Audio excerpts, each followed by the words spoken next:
အားလုံးမင်္ဂလာပါ DTNA online accounting channel လေးကနေပြန်လည်ကြိုဆိုပါရစေဒီဗီဒီယိုလေးမှာမျှဝေပေးမှာက adjustment for goodwill ဖြစ်ပါတယ်ပြီးခဲ့တဲ့ဗီဒီယိုမှာ valuation of goodwill တန်ဖိုးသတ်မှတ်လိုက်တာကိုမျှဝေထားပါတယ်သူက goodwill တန်ဖိုးကိုအခု valuation လုပ်ထားပြီပေါ့နော်မူလက partner 2ယောက် A နဲ့ B နဲ့ရှိမယ်ဒီ A နဲ့ B နဲ့2ယောက်က partner အသက်C ဆိုတဲ့ partner အသစ်ဝင်လာတော့ပြီပေါ့နော်C ဆိုတဲ့ partner အသစ်ဝင်လာတဲ့အချိန်မှာသူတို့က goodwill တန်ဖိုးက valuation မှာအခု goodwill တန်ဖိုးသတ်မှတ်ထားတယ် for example goodwill တန်ဖိုးက 6000 ဆိုတော့ဒါဆိုရင်6000သတ်မှတ်ထားတယ်မူလက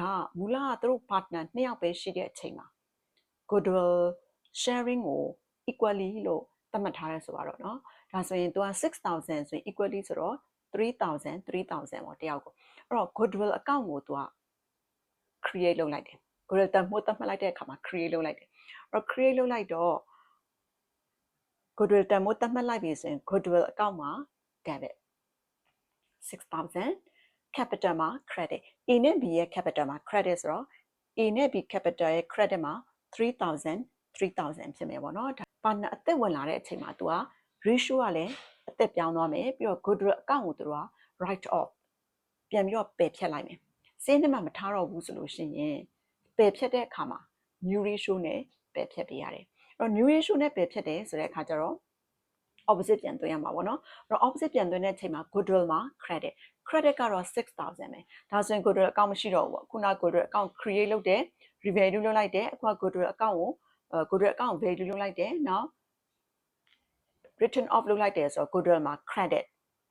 capital မှာ debit ခုနကဖွင့်ထားတဲ့ account ကိုသူကပြန်ပြီးတော့ပိတ်လိုက်တော့ opposite ပြန်ထည့်လိုက်တယ်အဲ့မှာ goodwill မှာ credit ဆိုတော့ goodwill account ကပိတ်သွားပြီ goodwill မှာ CD မရှိတော့ဘူးเนาะပြန်ပြီးတော့ written off လုပ်လိုက်တယ် capital မှာ debit အဲ့ capital မှာ debit လုပ်တဲ့အချိန်ကို written off လုပ်တဲ့အချိန်မှာကျတော့ new ratio နဲ့ written off လုပ်တယ်အဲ့တော့ new ratio ဆိုတဲ့အချိန်မှာ3:2:1ဆိုတော့3000 2000 1000အဲ့တော့ capital ရဲ့ debit side မှာ A 3000 B 2000 C 1000ဒါ goodwill account ကို written off ပြန်ပြီးတော့စီးရင်ထဲမှာသူကမထားတော့ဘူးပေါ့နော်ပြန်ပယ်ဖြတ်လိုက်တာအဲ့တော့ create လုပ်တဲ့အချိန်မှာတော့သူက old ratio နဲ့ create လုပ်တယ် written off လုပ်တဲ့အချိန်မှာတော့ new ratio နဲ့ written off လုပ်လိုက်တယ် new partner အသက်ကဒီ goodwill ရှိနေတဲ့ partnership လုပ်ငန်းထဲကိုသူဝင်လာတဲ့အချိန်မှာ goodwill တန်ဖိုးကိုသူ့အနေနဲ့1000ကျခံလိုက်ရတဲ့သဘောဖြစ်တယ်အဲ့တော့ capital မှာ debit ဆိုတော့ A က3000မူလ amount အတိုင်းပဲ B က2000ဆိုတော့ B ကကျတော့3000နေ2000ဆိုတော့1000လျော့သွားတာပေါ့သူစီမှာသူက C ကဒီ goodwill amount 1000ကိုသူကျခံလိုက်ရတဲ့သဘောဖြစ်တယ်အဲ့တော့ capital မှာ debit ဆိုတော့ capital မှာသူတို့ရဲ့ capital ထဲကနေပြန်ပြီးတော့လျှော့လိုက်တယ်အခုနောက်ကတော့ goodwill account ဖွင့်တဲ့အချိန်မှာ capital မှာ credit increase goodwill account written off လုပ်လိုက်တဲ့အချိန်မှာ capital မှာ debit ဆိုတာ capital ထဲနေသူကပြန်ပြီး written off လုပ်တော့ပြန်ပြီးတော့ show လိုက်တယ်အဲ့တော့ adjustment မှာ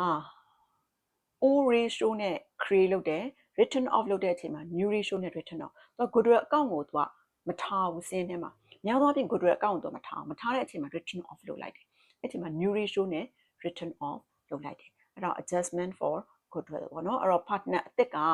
ဒီလုပ်ငန်းရဲ့ goodwill တန်ဖိုးကိုသူကခု example မှာဆို1000ကျခံပေးလိုက်ရတယ်ပေါ့နော်ဒီလုပ်ငန်းထဲကိုသူဝင်လာတဲ့အတွက်သူယူလာတဲ့ capital က10000ရှိတယ်ဆိုရင် capital 10000ထဲမှာ1000ပါ goodwill အတွက်ကိုသူပေးလိုက်ရတဲ့သဘောဖြစ်တယ်ပေါ့နော်ဒါကတော့အခုဒီ partnership changes မှာ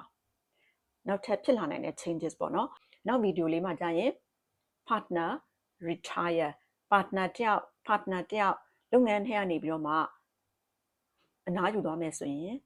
ဘယ်လိုစဉ်းသွင်းမယ်ဆိုတာလေးကိုနောက်ထပ်မျှဝေပါမယ် partnership လုပ်ငန်းမှာတော့သူ changes တွေတော့အများကြီးရှိတယ်ပေါ့နော်အဲ့တော့